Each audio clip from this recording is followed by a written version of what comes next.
Buenas tardes. Hoy vamos a terminar con uno de los temas más largos e importantes de la parte de patología, que son las complicaciones de la cirrosis. En esta diapositiva hemos intentado un poco nombrar a cada una de ellas. La cirrosis en los estadio 4 ya empieza a manifestarse la hipertensión portal, la insuficiencia hepática a medida que la enfermedad avanza. El hepatocarcinoma por ahí tiene un poco de vida propia, no hace falta tener una cirrosis por ahí para manifestarlo, aunque sí es más común, eso depende más un poco de la carcinogénesis y de la causa de la enfermedad hepática. No es lo mismo una cirrosis autoinmune que una cirrosis viral, no es lo mismo una cirrosis viral por virus B que una cirrosis viral por virus C. Como podemos ver, hay dos hitos importantes que se producen durante la cirrosis hepática, que son la hipertensión portal y la insuficiencia hepática, que de algunos de ellos se manifiestan algunas de estas complicaciones que vamos a ver en la tarde de hoy. Por la hipertensión portal podemos ver el síndrome hepatopulmonar, la hemorragia varicial, la citis, que indudablemente que cuando la citis se perpetúa un poco en el tiempo es mucho más común la aparición de infecciones en el cirrótico. La más característica es la peritonitis bacteriana espontánea. También se pueden empezar a ver los cuadros de insuficiencia renal funcional, siendo por ahí el cuadro más extremo y más grave el síndrome hepatorrenal, y la miocardiopatía del cirrótico, la cual, junto con la encefalopatía hepática, se ve tanto cuando hay una hipertensión portal severa o cuando tenemos una insuficiencia hepática severa. La ictericia por ahí no es una complicación per se de la cirrosis, sino que es un estadio avanzado de enfermedad. Cuando la insuficiencia hepática llega a una etapa final, la ictericia predomina como signo clínico en ese paciente, pero per se no es una complicación franca y concreta.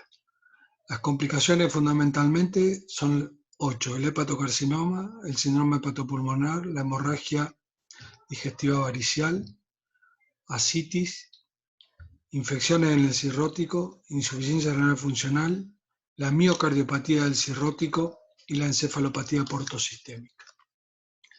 Aquí podemos ver un poco la anatomía normal del eje esplenoportal, donde queda claramente que la vena porta fundamentalmente es aquella vena que recibe el flujo que viene de la vena mesentérica inferior, de la vena mesentérica superior, de la vena esplénica y de la vena coronaria estomáquica. Todo este gran volumen de sangre que viene de toda la parte abdominal pasa por el hígado, se filtra en el primer gran mecanismo inmunológico que tiene el sistema humano, que son el hígado, está dentro de los sinusoides. Después pasa a la vena suprahepática y la vena suprahepática va a la vena cava.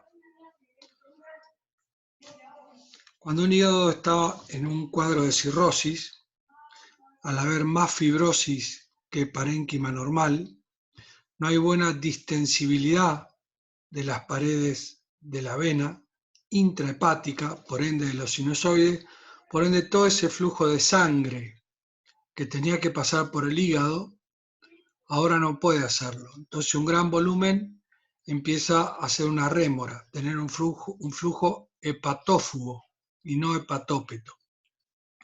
Entonces se comienza a acumular a nivel de vena mesentérica superior, vena mesentérica inferior, vena esplénica, la vena de la coronaria estomáquica. Por ende empezamos a ver el aumento del vaso, la esplenomegalia. Al perpetuarse esto en el tiempo comienzan a formarse las colaterales portosistémicas, que no solamente la vamos a ver a nivel de estómago, unión esófago-gástrica y esófago, manifestada como varices de esófago, de la unión esófago-gástrica o gástricas puras, sino también que podemos ver por ahí que estas colaterales portosistémicas también de acá pueden ir a la vena renal y formar un shunt, una conexión espontánea espleno-renal.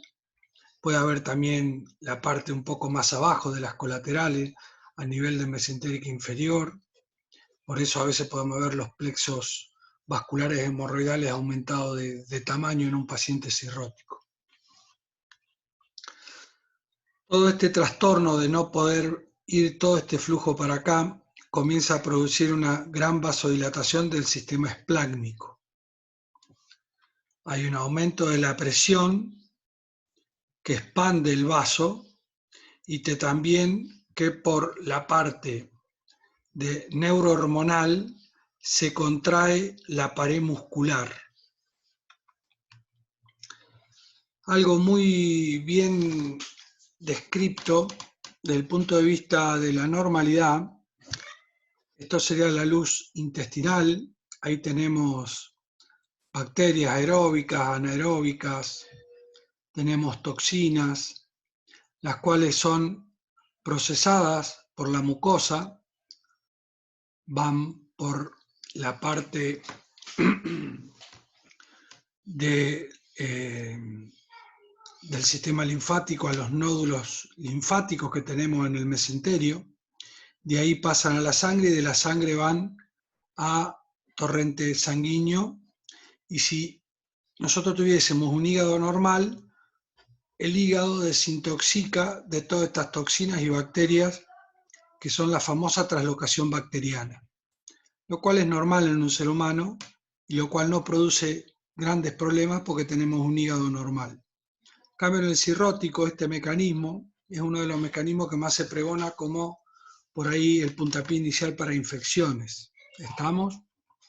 Aquí está lo que yo comentaba, todo este grupo de bacterias, toxinas que andan en los nódulos mesentéricos, en los ganglios, produce liberación de citoquinas proinflamatorias, de óxido nítrico, y todo eso actúa sobre el lecho esplácnico, produciendo vasodilatación del mismo.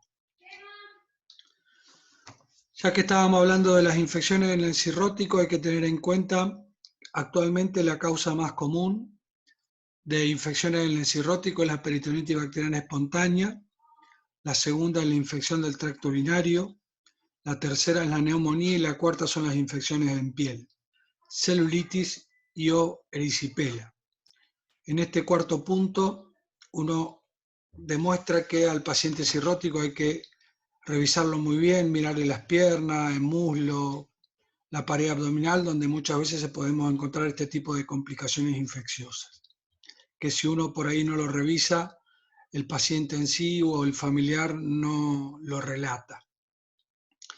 La peritonitis bacteriana espontánea es lisa y llanamente una translocación bacteriana que después de miles comienza a infectar el líquido asítico.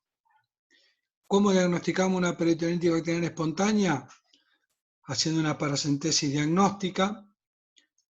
Cuando uno manda una parte de ese líquido que toma a hacer un citofísico-químico del líquido asítico, y dentro de lo que uno pide está el recuento celular que hay en el líquido, cuando ese recuento celular, los polimorfos nucleares son mayores a 250, uno debe inferir y tratar empíricamente en ese mismo momento una infección que está padeciendo nuestro paciente.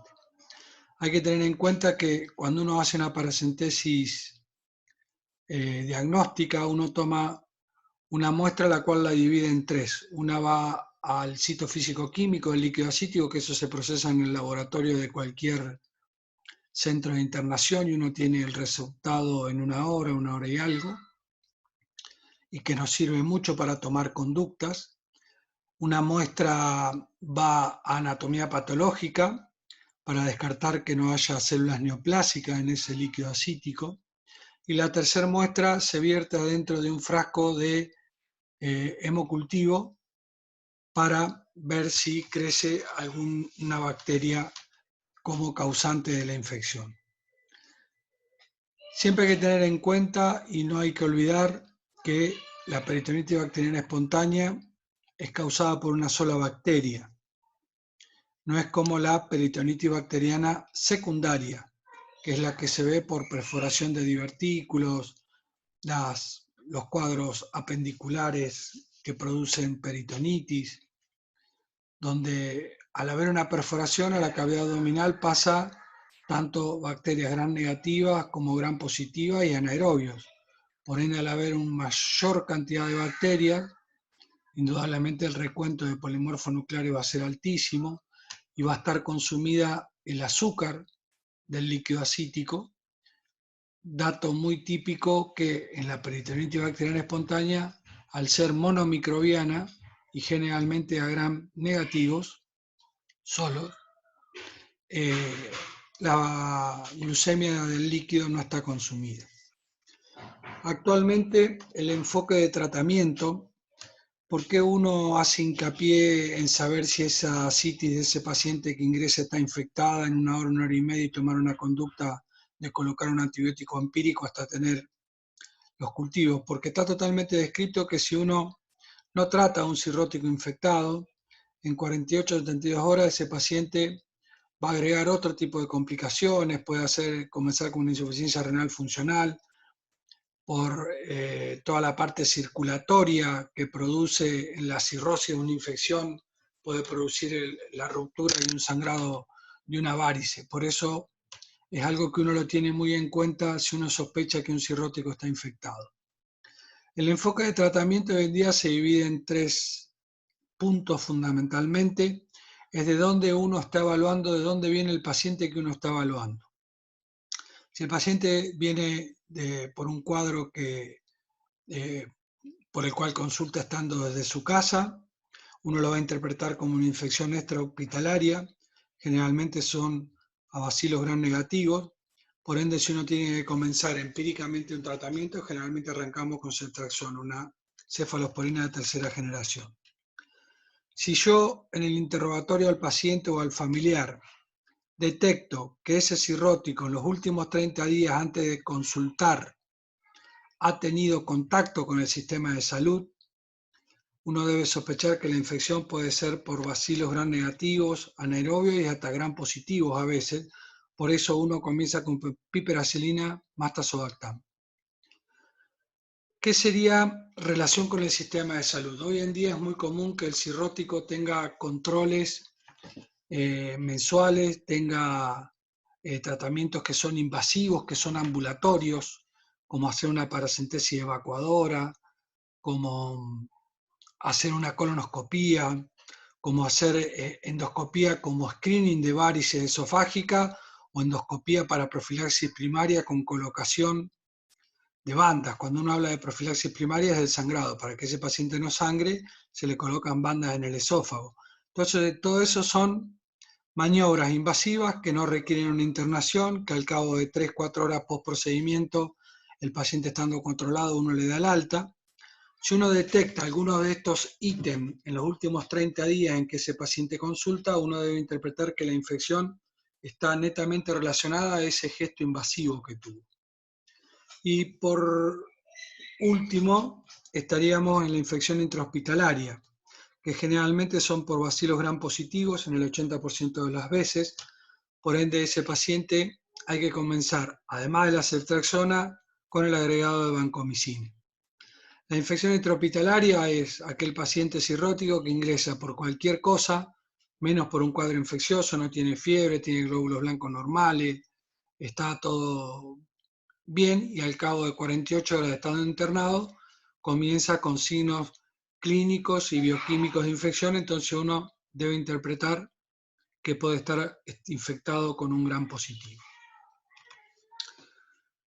Este cuadro por ahí ya lo hemos visto en otras clases, como para ir forjándonos en la cabeza. Tenemos un paciente con cirrosis, lo cual comienza a desarrollar hipertensión portal. Esto produce vasodilatación esplácnica, como veíamos anteriormente en la diapositiva con el gráfico. Esto va produciendo una hipovolemia efectiva a nivel sistémico, lo cual produce un aumento del sistema renina-angiotensina, del sistema nervioso simpático y de la adenosina-aminasa. Esto produce reabsorción a nivel de riñón de sodio y agua, lo cual perpetúa la hipovolemia efectiva. Si esto progresa en el tiempo, indudablemente aquí podemos ver la resumancia de líquido desde el hígado, desde el lecho esplácnico, lo cual esa resumancia hacia la cavidad peritoneal produce la formación de ascitis. Ahí tenemos un dibujo de una ascitis clínicamente manifiesta, con una hernia umbilical franca, y si esto persiste en el tiempo, lo cual habla de que la enfermedad hepática ya en una etapa de cirrosis está en un estadio avanzado, podemos tener una infección de ese líquido ascítico, la cual se manifiesta como peritonitis bacteriana espontánea. Vamos a la otra complicación que podemos ver. Toda esta alteración hormonal y del sistema nervioso simpático produce una vasoconstricción renal, además de una reabsorción renal de agua y sodio a nivel de riñón y de alterar la hipovolemia efectiva, lo cual si esto se perpetúa en el tiempo y se vuelve severo, el paciente va a tener un síndrome hepatorrenal. La etiología de la ascitis en los pacientes hospitalizados, en el 75% de las causas, la cirrosis, 12% la carcinomatosis, un 5% la cardiopatía, después tenemos la tuberculosis, pancreatitis y otras, dentro de esta nunca olvidar la insuficiencia renal crónica. El objetivo de poner un poco este gráfico es que no todos los pacientes que tienen ascitis, que uno va a ver que debutan con esta afección, uno debe pensar que siempre es un cirrótico, hay otras causas. Concepto, todo paciente que debuta con una ascitis o ascitis de novo son pacientes que deben internarse, ya que uno debe estudiarlo por qué manifestó este tipo de complicación a nivel peritoneal. Este gráfico, el objetivo es de ver un poco, francamente, la mortalidad que tienen la hepatopatía crónica en los diferentes estadios. En un estadio 1, que sería el comienzo, no hay ascitis, no hay varices, por ende la mortalidad es de un 1%. En el estadio 2, uno empieza a desarrollar varices, está en una etapa subclínica, no va a haber ascitis, por ende complicación de hemorragia y otras poco probable, pero la mortalidad puede aumentar a un 3,4%. En el estadio 3, ya pueden estar las ascitis, seguramente ya va a haber varices y que en algunos casos pueden ya manifestarse con alguna complicación franca y concreta. Por ende, fíjense cómo aumenta drásticamente del estadio 2 al 3 la probabilidad de mortalidad de ese paciente. Y en el estadio 4, donde ya tengo ascitis, donde ya tengo varices, con alta chance de sangrado de las mismas, fíjense la mortalidad de un evento de este tipo en un paciente ya en un estadio de cirrosis ronda un 57%. La clasificación de ascitis, grado 1, fundamentalmente el diagnóstico es imagenológico. Aquí podemos ver 2 tomografías en diferentes momentos. Lo blanco es el líquido, lo gris es el líquido. Generalmente acá no nos da, el paciente no se da cuenta, ni nosotros por ahí con las maniobras semiológicas para detectar ascitis tampoco. El estadio 2 ya es manifiesta, se ve, el paciente lo siente. Y bueno, el estadio 3 ya cuando hay una ascitis, atención, puede haber ya una hernia umbilical franca y concreta. Tratamiento de esta ascitis. En un grado 1, generalmente cuando uno ahí coloca no tratamiento es que no hay un tratamiento farmacológico, pero uno sí debe comenzar con el tratamiento higiénico dietético, término bastante antiguo, pero aún se usa, que es la dieta hiposódica y la restricción de líquido en ese paciente. Con eso, con esas dos maniobras, uno debería manejarlo bien al paciente. Siempre hay que decirle que se tiene que pesar unas 3 veces a la semana, en la misma balanza, más o menos con la misma ropa, más o menos a la misma hora, y registrarlo para cuando venga a control uno note la evolución, si ha aumentado, si se ha mantenido o ha bajado de peso. ¿Cómo saber ese 2,5 gramos? Una forma rápida para decirle a un cirrótico cuánta sal puede consumir en un día. Uno toma un blister de una cafeaspirina, corta una y saca la pastilla y llena lo vacío por el comprimido de sal al ras. Eso es lo que podría consumir durante todo el día de sal ese paciente. Hay pacientes cirróticos que cuando uno le saca la sal dejan de comer, por ende uno a veces pone en la balanza este tipo de cosas. Siempre es conveniente que un cirrótico se alimente, esté bien nutrido. Lo que uno por ahí puede echar mano en estos casos es usar la sal baja en sodio, que tiene un 30% de sal nomás, o si no, inculcar el uso de algún otro saborizante, alguna especie aromática, algo de pimienta, limón, pero tratar de que no consuma gran volumen de sal para nada, porque si no, no nos va a servir de nada en esta primera instancia el tratamiento higiénico dietético.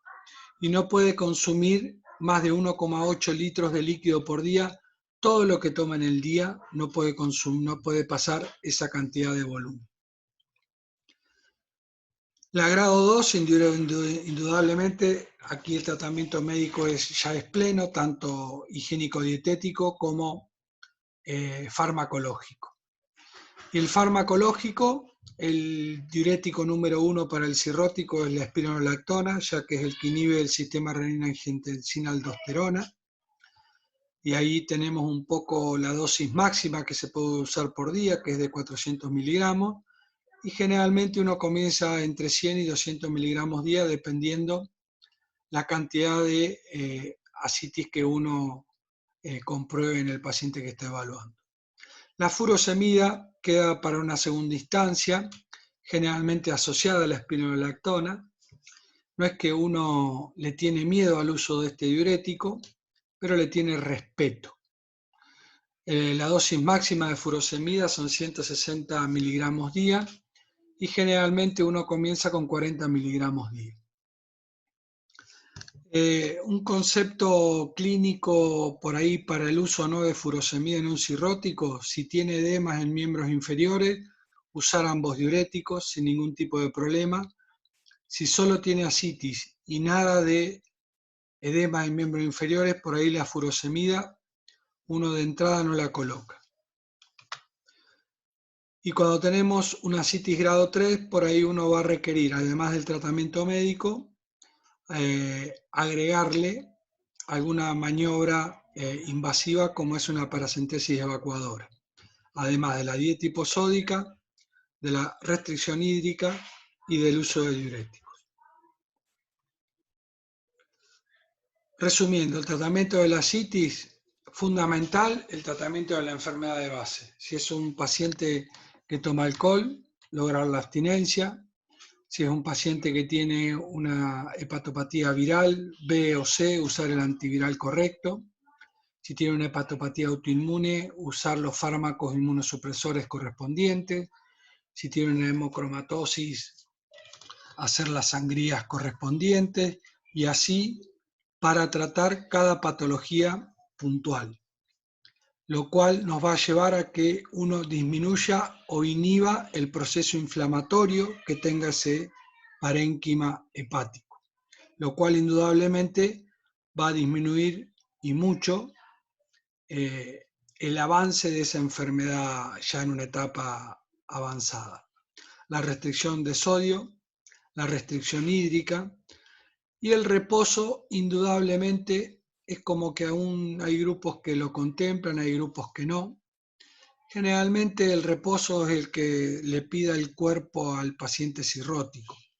Cuando uno tiene un paciente con un síndrome ascítico edematoso franco y concreto, el paciente no va a tener ganas de moverse, entonces indudablemente va a pasar más tiempo acostado, hay que sobrelevar un poco las piernas, pero esto no es una condición sine qua non que con eso solo se va a desembarazar del líquido. Lo que sí queda claro es que el cirrótico, cualquiera sea un poco, tanto sea con una cirrosis en un child C o un child B, no puede hacer esfuerzos físicos importantes. No puede empujar un auto, no puede cargar ladrillo, no puede levantar una bolsa de cemento. Esfuerzos físicos importantes no. Esta diapositiva la he colocado para que quede un poco en el pensamiento general el concepto: ¿qué pasa si usamos furosemida solo, si usamos espironolactona solo? Y como podemos ver, en todos los casos, el mejor diurético para el cirrótico comprobado es la espironolactona. La furosemida ayuda, y mucho en algunos casos, pero otras veces, si uno no la deja de utilizar, puede empeorar el cuadro hidroelectrolítico del paciente, como aumentar por ahí, producir una hiponatremia, producir una hiperpotasemia, o mejor dicho, una hipopotasemia, perdón. La hiperpotasemia es más de la espironolactona. Producir una falla renal, prerrenal. Como dije hoy, la furosemida hay que usarla, no hay que tenerle miedo, pero hay que tenerle respeto. Para ir resumiendo, tratamiento de una ascitis, como podemos ver acá, grado 2, si yo uso solamente dieta hiposódica y restricción hídrica, va a responder un 10%. Si a eso le sumo los diuréticos, la respuesta aumenta un 90%. Si yo con esto no puedo manejar a un paciente, tengo que empezar a pensar que estoy frente a un paciente con una ascitis refractaria. Uno nunca puede dejar de pensar y de buscar en un paciente que uno lo tiene controlado y con las dosis justas, trabaja en la restricción de sodio, en un montón de cosas, de buscar causas que ese paciente no esté haciendo bien las cosas. Número 1 es la ingesta a escondidas de sodio, el uso de antiinflamatorios, seguir el etilista con el consumo de alcohol. Otra cosa que uno siempre piensa en un cirrótico cuando no le queda claro las cosas, cuando está algo empantanado, es que no tenga una infección en curso. Y cuando uno descarta un poco todo esto, lo que uno siempre debe buscar en un cirrótico que viene compensado, viene y se descompensa, es que no tenga un hepatocarcinoma. Definición de ascitis refractaria: es aquella que no se puede eliminar o no puede evitarse que recidive. En el 80% de los casos, como podemos ver en la rama de la izquierda, es la ascitis que con diuréticos uno no la puede manejar, con dosis máxima. Este es un dato importante. Yo cuando llego a 400 miligramos de espironolactona y 160 miligramos de furosemida al día y no logro que ese paciente baje de peso, estoy frente a una ascitis refractaria resistente al tratamiento con diuréticos. La otra rama, la de la derecha, que es el 20% de los pacientes, son aquellos pacientes que con dosis estándar o dosis mínima de diuréticos presentan complicaciones por el uso de los mismos. Con 100 miligramos de espironolactona hacen una hiperpotasemia, lo cual produce una arritmia en ese cirrótico, o con 40 miligramos de furosemida hacen una falla renal prerrenal o hacen una hiponatremia. Por ende, a estos pacientes se los califica que tienen una ascitis refractaria, pero porque son intratables con diuréticos. Requisitos para el diagnóstico, entonces, de ascitis refractaria. Duración del tratamiento: dosis máxima de diuréticos por al menos una semana, con una ingesta de sodio día menor a 2,5 gramos. Falta de respuesta, que no pierda peso, 0,8 kilogramos en 4 días con una excreción urinaria menor a la ingesta de sodio. Y la recurrencia precoz es que reaparezca la citis, grado 2-3, luego de 4 semanas de movilización de esa citis.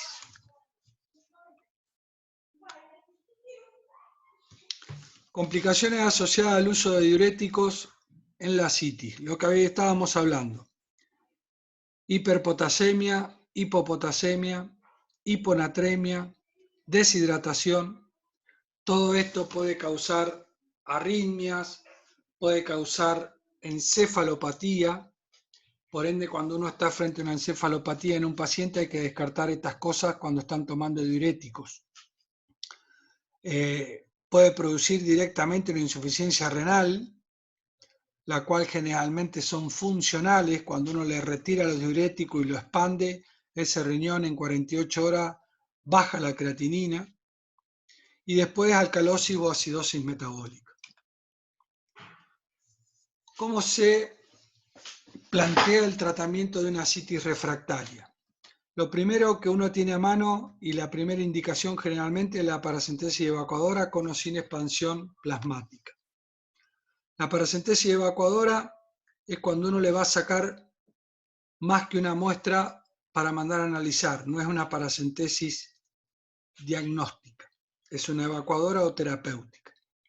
Si yo voy a sacar hasta 2 litros de líquido acítico, no hace falta que yo expanda el volumen intravascular de ese paciente.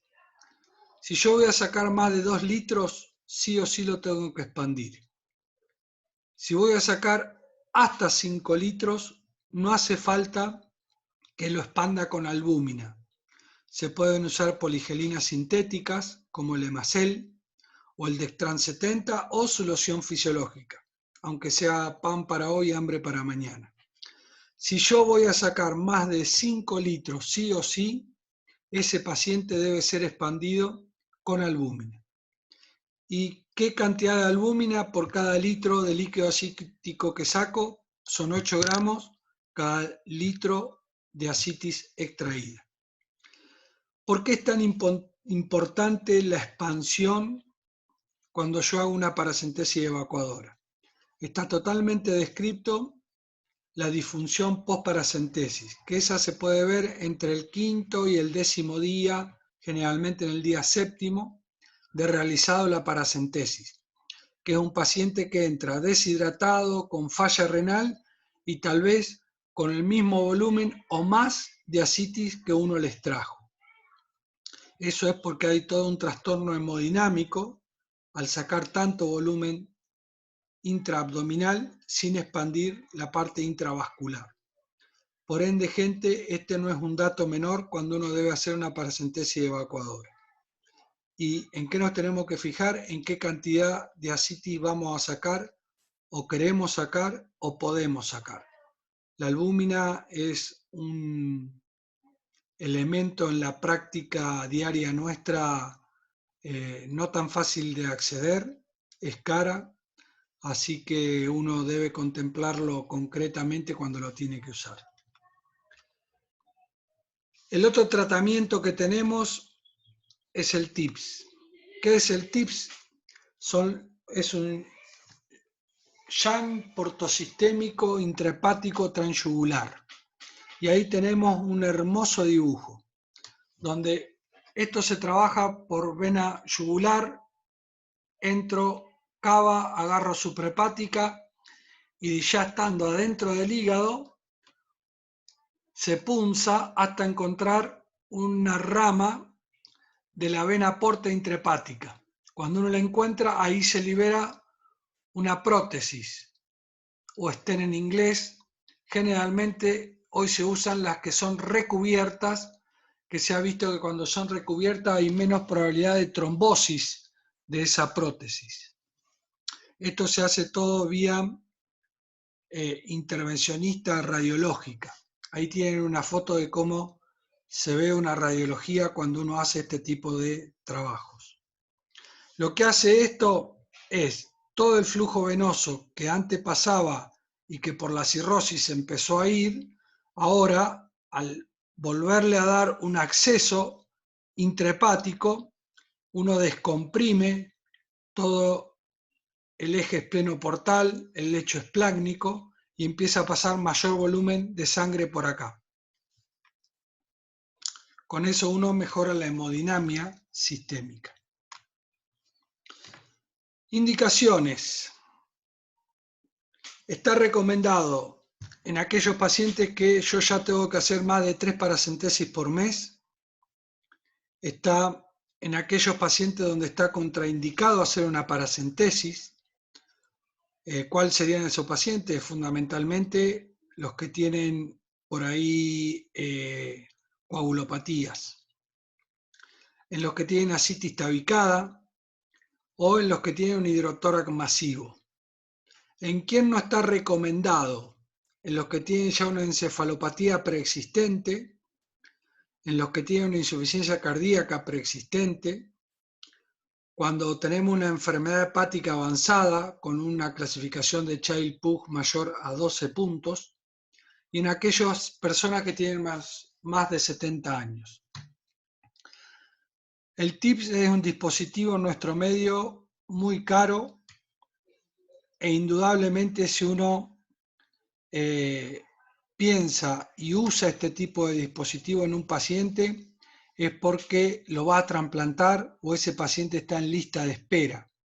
Cuando uno coloca un TIPS no puede pasar más de 6 meses en que ese paciente se debe tratar de trasplantar, porque si no después trae complicaciones como empeorar encefalopatía en aquellos pacientes que la tenían por ahí subclínica o en aquellos que no tenían encefalopatía le aparece la encefalopatía. Es una muy buena herramienta que soluciona problemas importantes a corto plazo, pero a largo plazo, si uno no toma la conducta de recambio de órgano, a veces puede empeorar la situación de ese paciente. Tercer tratamiento, los shunt peritoneo venoso. Estos eran unos dispositivos que se usaban a fines de la década del 60, 70, 80, ya en los 90 no se empezaron a ver más. Eran unos dispositivos que un extremo estaba dentro de la vena yugular, subcutáneo, bajaban por tórax, pared abdominal y el extremo estaba dentro del abdomen con una punta fenestrada. Entonces el líquido ingresaba y subía y entonces entraba al torrente sanguíneo. Había dos tipos en la parte, se desarrollaron dos tipos de shunt peritoneo venosos. El primero de todos fue el shunt de Levin, el cual tenía acceso directo. Todo lo que aspiraba, lo que estaba dentro del abdomen, todo pasaba al torrente sanguíneo. Y como vamos a ver un poquito ya en escasos momentos, esto puede producir sus complicaciones, por eso esto no se usa más. Y más o menos a mediados de los 80 apareció el shunt de Denver, que la característica que tenía era que en la parte de la pared abdominal, cuando ingresaba el catéter a la cavidad, había una válvula que el mismo paciente la accionaba 2 veces cada hora o cada 2 horas. Entonces con cada accionar vos abrías la válvula y pasaba líquido para arriba. Era como que uno controlaba la cantidad de ascitis que uno mandaba al torrente vascular venoso. Las complicaciones que trae este tipo de dispositivo es la coagulación intravascular diseminada, el edema agudo de pulmón, las infecciones en el sitio de colocación o infecciones sistémicas muy, muy importantes, y después la obstrucción del dispositivo, que era muy engorroso, habría que sacarlo, después el paciente quedaba con problemas locales de infección, era en un periodo, en varias décadas ayudó, en 2, 3 décadas, pero ya a fines de la década de los 90 y en este siglo no se usó más. Queda claro que este dispositivo no mejora la sobrevida, No se aconseja su uso en candidatos para trasplante hepático. Sí quedó claro que disminuía el número de paracentesis evacuadoras, donde uno lo indicaba en su momento en aquellos que requerían más de 3 paracentesis por mes y tenían contraindicado el TIPS o el trasplante hepático. Esa sigla OLT es en inglés, Orthotopic Liver Transplantation. Resumiendo, tratamiento de la ascitis refractaria. En todo paciente con ascitis refractaria debe evaluarse la posibilidad de trasplante hepático. Caratular a un paciente que tiene una ascitis refractaria, automáticamente ese paciente entra en lista de espera si está apto para ser trasplantado. Por eso no es un dato menor estar atento si en un paciente con un síndrome ascítico edematoso aparece esta complicación. La paracentesis evacuadora con reposición de albúmina es el primer tratamiento de elección. El TIPS puede recomendarse en pacientes que no toleran las paracentesis, que tengan un child menor a 13, que no tengan encefalopatía subclínica fundamentalmente, ni tengan insuficiencia cardíaca. El shunt peritoneo venoso puede recomendarse en casos de pacientes que no son candidatos a trasplante o que tienen un alto requerimiento de paracentesis y tienen contraindicado el TIPS. Pero acuérdense que este último ítem actualmente casi no se tiene en cuenta. Volviendo al gráfico un poco madre, hemos hablado un poco de la rama derecha, ascitis, infección. Ahora vamos a hablar un poco de la parte del síndrome hepatorenal. Acuérdense que para hacer diagnóstico de un hepatorenal uno tiene que tener criterios. La cirrosis, vendría a ser la ascitis, tiene que ser por una cirrosis hepática. Tenemos que tener una creatinina sérica mayor a 1,5 miligramos decilitro. Tenemos que tener ausencia de mejoría de la creatinina sérica luego de 2 días que uno suspendió los diuréticos y realizó expansión de volumen con albúmina, 1 gramo kilo día, máximo 100 gramos al día. Que haya ausencia de shock, tanto sea cardiogénico como séptico. Descartar el uso actual o reciente de drogas nefrotóxicas. Y por último, la ausencia de enfermedad renal parenquimatosa.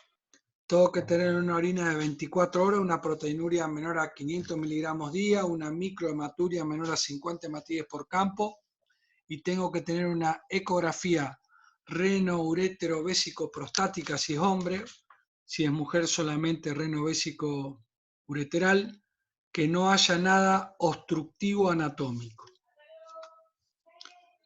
Como sabemos, el síndrome hepatorenal se clasifica en 2 tipos, tenemos el tipo 1 y el tipo 2. El tipo 1 es una falla renal rápidamente progresiva, con un aumento del 100% de la creatinina sérica hasta 2,5 miligramos de decilitro en menos de 2 semanas. Factores que pueden precipitar este cuadro: paracentesis mayores de 5 litros sin expansión con albúmina, las infecciones bacterianas, los cuadros de hepatitis alcohólica aguda grave, la hemorragia digestiva activa. Indudablemente, el hepatorenal tipo 1 tiene muy mal pronóstico. Es un pronóstico desfavorable en no más allá de 14 días. El tipo 2, la falla renal es más moderada, estable, una creatinina sérica entre 1,5 a 2,5 miligramos de decilitro. Frecuentemente, cuando uno está frente a un hepatorenal tipo 2, estamos frente a una ascitis refractaria. Por eso es importantísimo evaluarlo y mandarlo a ver si se puede trasplantar este paciente. Nunca debemos dejar de pensar que un tipo 2 se puede transformar en un tipo 1, por ende uno no debe dormirse en los laureles. Y indudablemente tiene mejor pronóstico. Y acá volvemos otra vez a la regla de los 6 meses. El hepatorrenal tipo 2 te da ese tiempo para meter en lista a un paciente y trasplantarlo. Si uno persiste en el tiempo con una citis refractaria o un hepatorrenal tipo 2 más allá de 180 días y no lo trasplanta, son pacientes que indudablemente tienen muy mal pronóstico. Aquí este gráfico para ver un poco el pronóstico de tener un tipo 2 al tener un tipo 1. Fíjense la mortalidad que tiene, es muy importante. ¿Cómo se intenta tratar el síndrome hepatorrenal? Indudablemente son pacientes que uno debe empezar a evaluar para trasplante hepático. Se le suspende todos los diuréticos que esté utilizando. Conviene que estos pacientes sean manejados en unidades de terapia intensiva. Y a veces una vía central no es mandataria, no está generalmente, si se puede, mejor, si no, no hay problema. Y el tratamiento inicial es vasoconstrictores sistémicos, que lo que uno hace con eso es disminuir la presión del eje esplenoportal, mejorar lo que es la parte del lecho esplácnico, de las presiones, y esto uno lo hace con terlipresina, midodrine más octrotide, y en tercer lugar también se ha estudiado la noradrenalina. Esto se usa entre 5 y 15 días, cada una de estas posibilidades con las cuales uno conste para tratar a estos pacientes. Indudablemente la terlipresina es la que mejor anda, la dosis inicial ahí la tienen, se usa 3 días y la creatinina no disminuye un 25%, uno debe aumentar a 2 miligramos cada 4 horas. Si la creatinina en esos primeros 3 días baja un 25%, indudablemente se mantiene la dosis. El objetivo de tratamiento es disminuir la creatinina por debajo de 1,5. El trasplante hepático en un hepatorrenal es el tratamiento más efectivo, pero uno nunca debe dejar de ver todo el bosque por mirar el árbol. Aunque uno trasplante a un paciente con síndrome hepatorrenal, tiene una mortalidad por trasplante alta, tiene una elevada mortalidad en la lista de espera, fundamentalmente porque hay escasez de órganos, con lo cual es sentido común que estos pacientes deberían tener mayor prioridad cuando entran en una lista de trasplante y moverse rápidamente hacia los primeros lugares. E indudablemente la gente que hace trasplante, si uno tiene pacientes con más de 12 semanas de tratamiento de soporte renal, y uno ya debe contemplar que por ahí debe hacer un doble trasplante hepático y renal. Esto muchas veces muchos se lo deben preguntar y aquí vamos a intentar con esta diapositiva un poco aclarar las cosas. La hemodiálisis, como el método que uno conoce para el renal crónico, no está recomendada por la hipotensión, tanto como la que tiene el paciente cirrótico como la que produce el gesto terapéutico de diálisis, por la coagulopatía, tanto como la que tiene el cirrótico como la que a veces puede producir el gesto de diálisis. Indicaciones puntuales cuando hay falla del tratamiento con vasoconstrictores o TIPS, cuando hay un paciente sobrehidratado, cuando hay una hiperpotasemia que uno no la puede manejar con fármacos y con desembarazarse a nivel de la diuresis de ese potasio, cuando hay acidosis metabólica. A nivel mundial hay 2 sistemas de remoción de toxinas de un paciente cirrótico que son el MARS y el Prometheus. Son aparatos como un aparato de diálisis, nada más que hubo 2 industrias que fabricaron estas 2 marcas comerciales y en algunos estudios con muy bajos pacientes demostró que ayudan como sostén a que ese paciente llegue a un trasplante hepático, pero para nada revierten el síndrome hepatorrenal. El tips en el síndrome hepatorenal. ¿Efectos beneficiosos? Sí, los tiene. Tiene una aplicabilidad limitada acá, porque acuérdense que el que tiene un hepatorenal va a estar en un Child C, lo cual habíamos visto anteriormente que lo que tiene un Child C con 12 puntos para arriba no califican para un TIPS. Así que muy pocos de estos van a poder ser manejados con un TIPS. Es una alternativa en pacientes con un Child B sin respuesta a vasoconstrictores y albúmina. Útil también en pacientes que uno ve que mejora con vasoconstrictores y albúmina. Ya pasan los 15 días que uno puede hacer este tratamiento. Ahí es cuando uno por ahí en este tipo de pacientes se plantea, una vez que termina este tratamiento, usar un TIPS. Lo más importante es tratar de evitar de llegar a un síndrome hepatorenal, es hacer una profilaxis de eso. Indudablemente, como el que tiene una peritonitis bacteriana espontánea, tratarla como hay que tratarla, antibióticos con albúmina, usar profilaxis con antibióticos en la hemorragia digestiva en un cirrótico, en las hepatitis alcohólicas usar pentoxifilina, evitar el uso de drogas nefrotóxicas en un paciente con cirrosis y evitar el uso de antiinflamatorios en pacientes cirróticos. Y ya un poco como para ir terminando, una de las complicaciones que habíamos hablado, que era el hepatocelular carcinoma, indudablemente depende mucho la etiología de la cirrosis, la frecuencia del mismo, es mucho más común en las patologías virales, más en el B, un poco menos en el C, pero en cualquiera de las dos virales tiene más posibilidades que en otras. Después sigue en la parte de la cirrosis alcohólica. Está también descrito en la esteatohepatitis no alcohólica o enfermedad por grasa del hígado. También está descrito en la hemocromatosis. Poco frecuente esta entidad en personas que tengan hepatopatías autoinmunes, hepatitis autoinmune, colangitis biliar primaria. En cambio, la cirrosis biliar primaria sí puede desarrollar tanto un hepatocelular carcinoma como tal vez un poquito más frecuente un colangiocarcinoma. ¿Cómo hacemos el diagnóstico de un hepatocelular carcinoma? Solo tenemos 3 formas de hacer diagnóstico. La primera es tener una imagen con refuerzo arterial más una alfa-fetoproteína mayor a 200 nanogramos de decilitro. Si uno tiene una angiotomografía o una angioresonancia donde se muestra el típico refuerzo arterial que en imagenología se llama washout, que es el lavado rápido del nódulo. Esa es la imagen típica del hepatocarcinoma.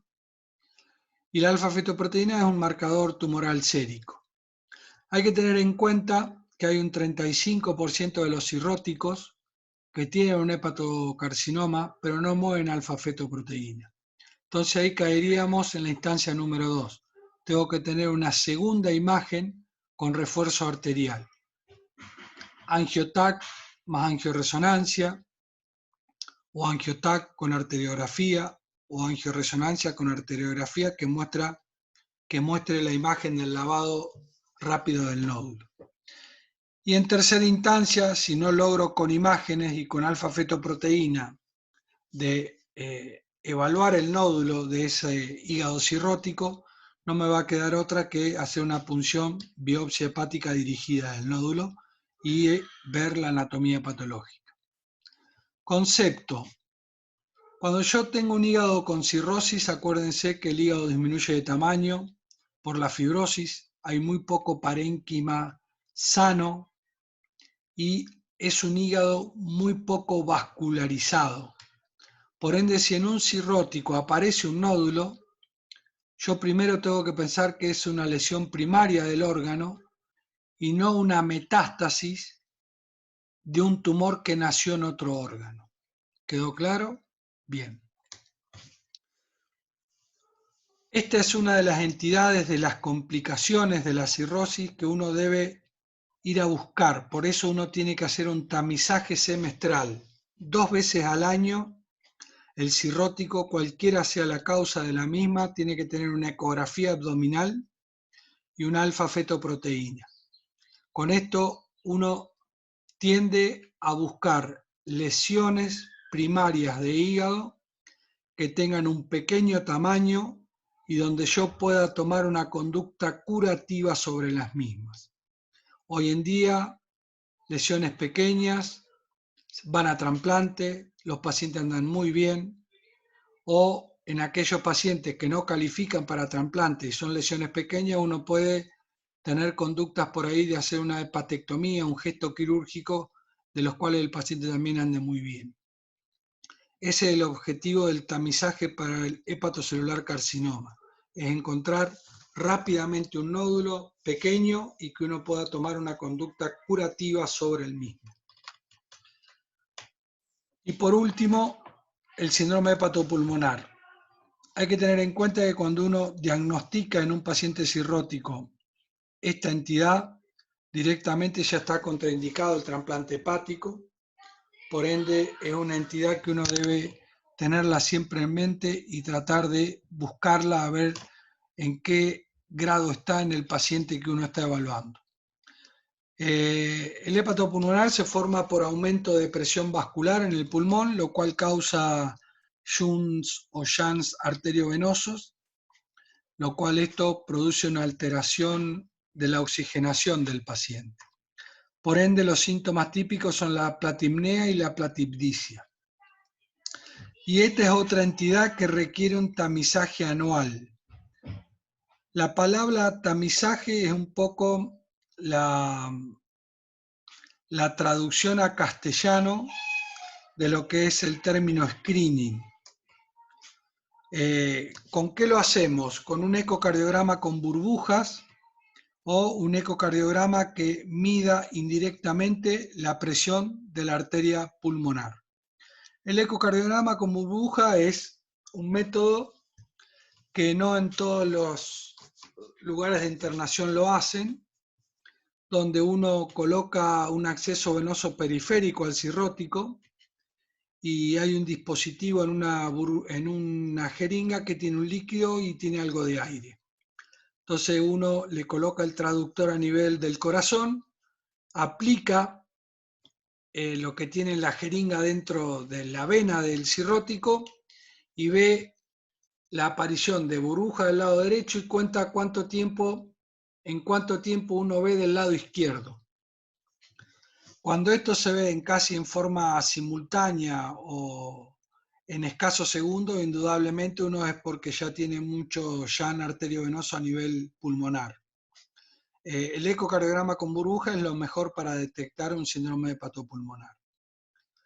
Bueno, alumnos, espero que la clase le haya interesado y que pueda haber englobado todas las complicaciones de la cirrosis. No es una clase fácil de dar, pero creo que tienen bastante como para que ustedes puedan ir viendo la clase e ir estudiando por el libro. Indudablemente nos vamos a ver también en las clases de apoyo y de preguntas y respuestas que ustedes requieran. Un gusto y buenas tardes.